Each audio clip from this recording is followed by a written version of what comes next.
Chapter 4 is an interesting chapter because it gets into data and knowledge management. This is something that I know that you're all familiar with because you've probably used different forms of databases. Even the one that we're using now for the classroom management system is a database. WebCT is a database that stores course information, assessment information, grade information, and you access it at different times. You've got the ability to go in and study through study tools that your professor has posted to help you learn the material. So this is a database. But within organizations, we usually use it for a little different reason. The driving force behind any database is typically to help make better decisions.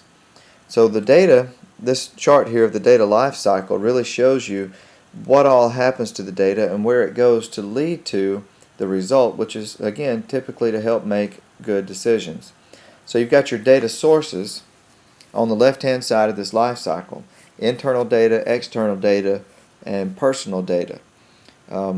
These are very important because your data, if your data is not accurate, then the decisions that come off of that data will not be accurate. So here's what happens. You have your data source, then you have to store that data somewhere. Typically it's stored in a database, data warehouse, data mart. It's going to be stored somewhere where that data can be accessed by whatever type of data analysis program you're using. It could be online analytical processing, it could be a type of decision support system, executive information system, could be an accounting system, a marketing system, a finance system. There's a lot of different systems that will all run and pull data from the same database within an organization. That's different types of data analysis that you can do, but then there's also data mining that is done, and data mining is where you may look for trends over the past 5 to 10 years.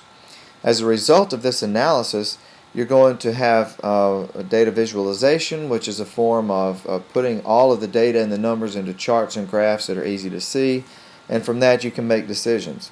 Or you're going to store it in some type of knowledge management system.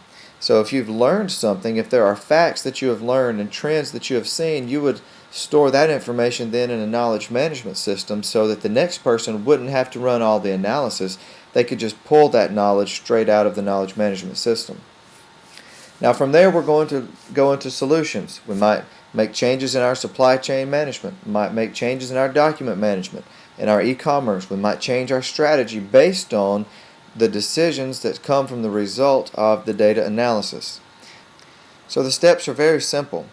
You've got your data storage, your data sources, your data storage, your data analysis, your results, and then you've got solutions.